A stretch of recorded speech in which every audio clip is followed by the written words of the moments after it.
parunāsim par konfliktiem, parunāsim par to, kādi tad ir šie konflikti, kas divus cilvēkus satuvina, un parunāsim par to, kā konfliktē cilvēki, kuri cīnās par taisnību, cīnās par mieru mājās, cīnās par ideālām attiecībām. Šeit pašā arī jau formulējumā ir tas vārds cīņa, ko divi cilvēki, kas tik tiešām cīnās par savu taisnību, par kaut ko ideālu, idealizētu, viņi pilnīgi noteikti nevadās pēc iekšējā miera un drošības sajūtas. Visos mūsos ir miers, drošības sajūta, prieks, šīs sajūtas, kuras īstenībā nemaksā dārgi. Viņas mūsos visos ir.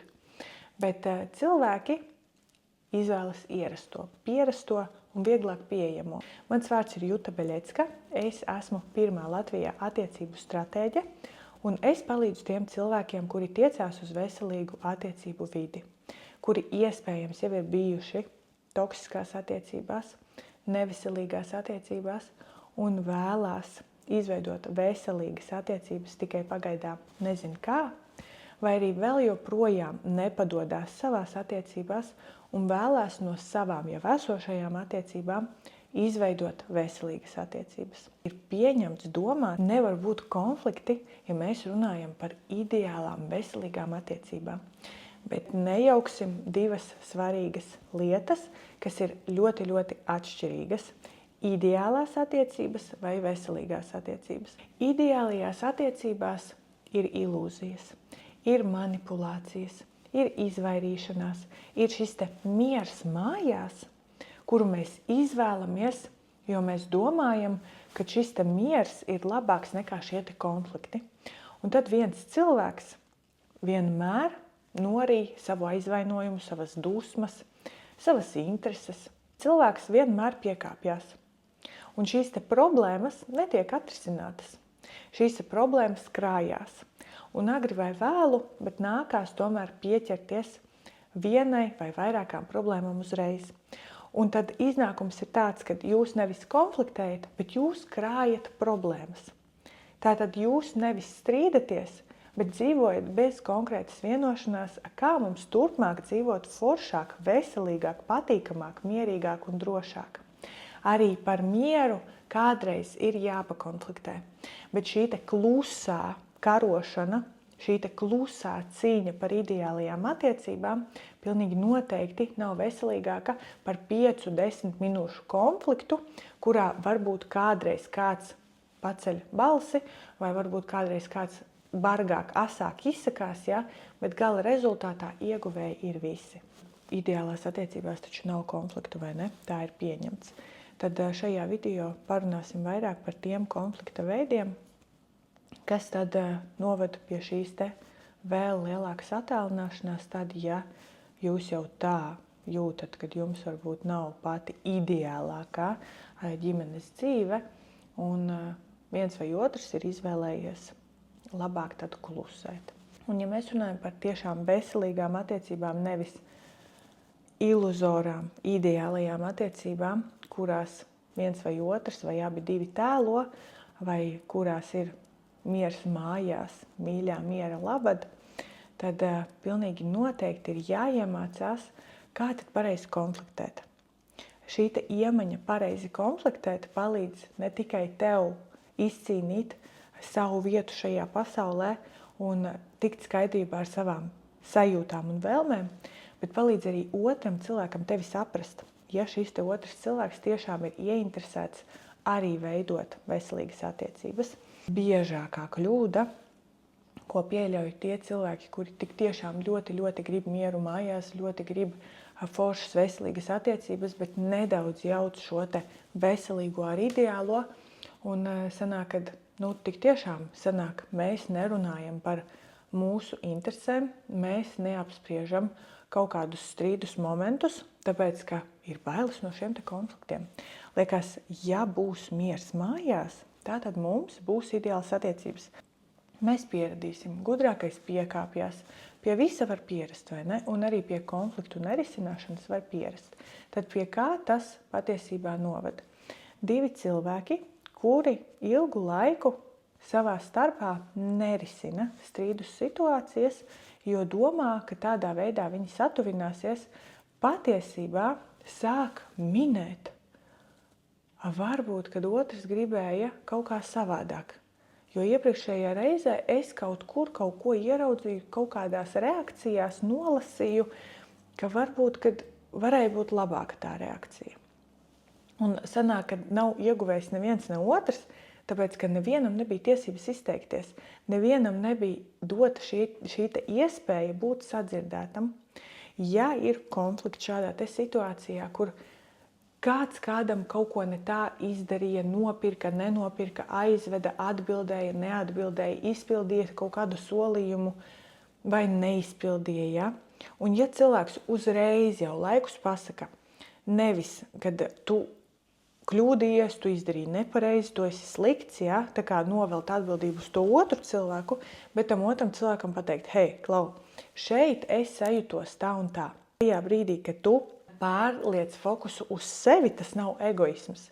Tas ir par to, ka tu nevis otram uzvēl atbildību par savām sajūtām un par savām ekspektācijām, bet tu uzņemies atbildību pati par savām sajūtām uz sevi un vienkārši otram par to paziņo ar tādu kā cerību, ka otru varbūt interesēs tavas sajūtas šajās attiecībās.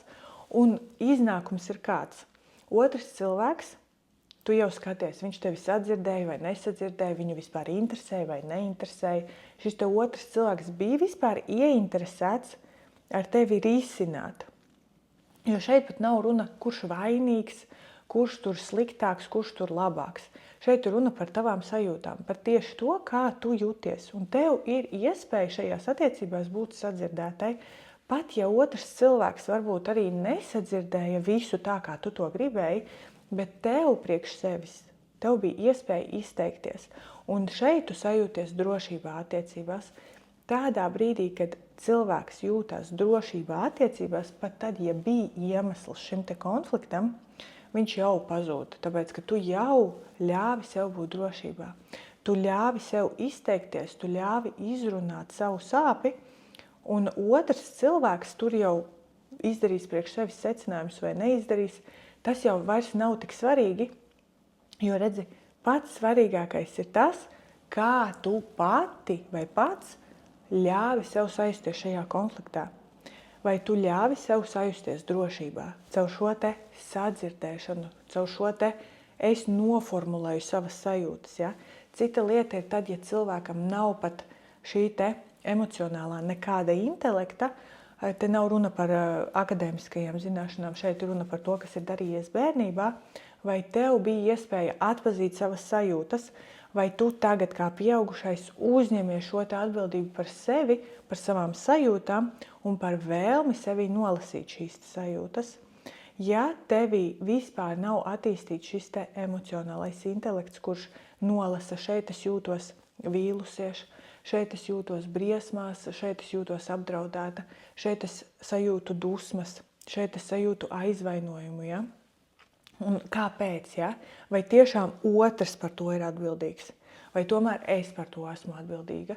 Ko es varu darīt lietas labā, vai ko mans partneris var darīt, lai palīdzētu man, ja viņš ir ieinteresēts šo te situāciju risināt kopā ar mani un ir ieinteresēts, lai mūsu šīs te attiecības veidotos turpmāk aizvien veselīgākas un veselīgākas. Tajā brīdī, kad tu attīsti šo te emocionālo intelektu, šo te spēju nolasīt savas sajūtas, tajā brīdī, kad briež šis te konflikts vai arī, kad tu atkal izvēlies norīt, tā ir bumba ar laika degli. Agri vai vēlu būs šī te vilšanās, būs šī te sajūta, kad viņam jau ir vienalga vai viņai ir vienalga. Bet patiesībā viss, kas ir vajadzīgs, tas ir tev pašam vai pašai tikt skaidrībā ar savām sajūtām, ko tad tu jūti šajās te attiecībās, kādas ir šīs te iekšējās sajūtas, kas tev liek justies atkal briesmās, atkal dusmās, atkal vilšanos sajust šajās te attiecībās. Un tepat nav runa par šo partneri vai kādu citu partneri, te ir runa par tevis šo te tavu versiju, kāda tu šobrīd vai kāds tu šobrīd esi, ka tu esi tieši šajās attiecībās, tas ir vienkārši tāds mirklis šajās attiecībās. Patiesībā tas iet ar tevi jebkur uz darbu, pie draugiem, uz citām attiecībām, attiecībās ar vecākiem. Pilnīgi jebkur tu ņem līdzi savu šo te daļu, kas liek tev šajā te konfliktā atkal teikt, nav jēgas, te ir jāizvēlās miers un labāk es neko neteikšu. Ja?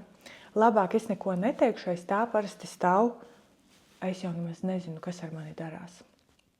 Kā es varu iet pie kāda cita un prasīt kaut kādu palīdzību vai kaut kādu atbalstu vai kaut ko vispār runāt šajās attiecībās, ja es pats vai pati nezinu, kā tad es īsti jūtos, kas tad manī vispār darās. Ir cilvēki, kuriem ir svarīgi otram uzgrūst šo te, tu esi vainīgs, tu esi atbildīgs, tev vajadzēja izdarīt tā vai šitā, un pie katra sīkuma ikdienā nevis es esmu vainīgs vai vainīga, novelt no sevis galvenais. Novelt no sevis un iedot otram to atbildību, to vainu, to staigā uz pirksgaliem manā priekšā, jo es šeit gribu no sevis novelt to vainas apziņu, to atbildības sajūtu. Priekš manis tas ir pa smagu, un es gribu, lai otrs to paņem pie sevis. Tas ir uzvarēt konfliktā par katru cenu. Es negribu justies vainīgs vai vainīga, priekš manis atbildība vienmēr būs par smagu, un tāpēc man pats galvenais vienmēr konfliktā ir uzvarēt. Lai es esmu tā, pie kuras nāk atvainoties. Lai es esmu tas, kuram saka, tev bija taisnība. Un šeit konflikti nav par to, kā mums kopā uzbūvēt veselīgas attiecības.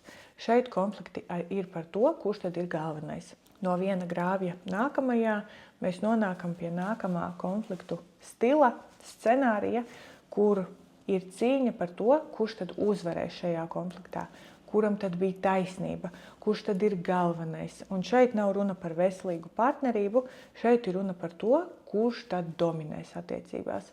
Un ja šādās attiecībās divi cilvēki, kuri ļoti, ļoti grib dominēt, vai viens ir tāds, kurš ļoti grib dominēt, otrs ir tāds, kurš labi, mīļā, miera labad, ja?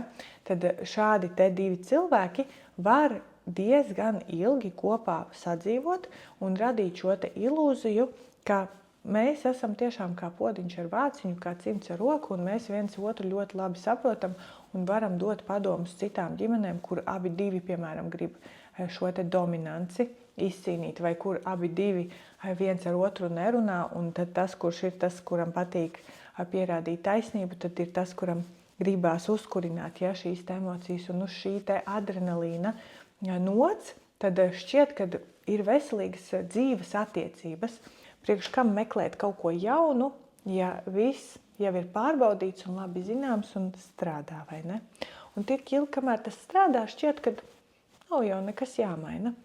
Bet es domāju, pēc šī video noskatīšanās tu sapratīsi, kas tev ir jāmaina tieši savu attiecību vidē, tā lai šie te konflikti vestu tiešām uz veselīgu vidi, nevis uz attālināšanos.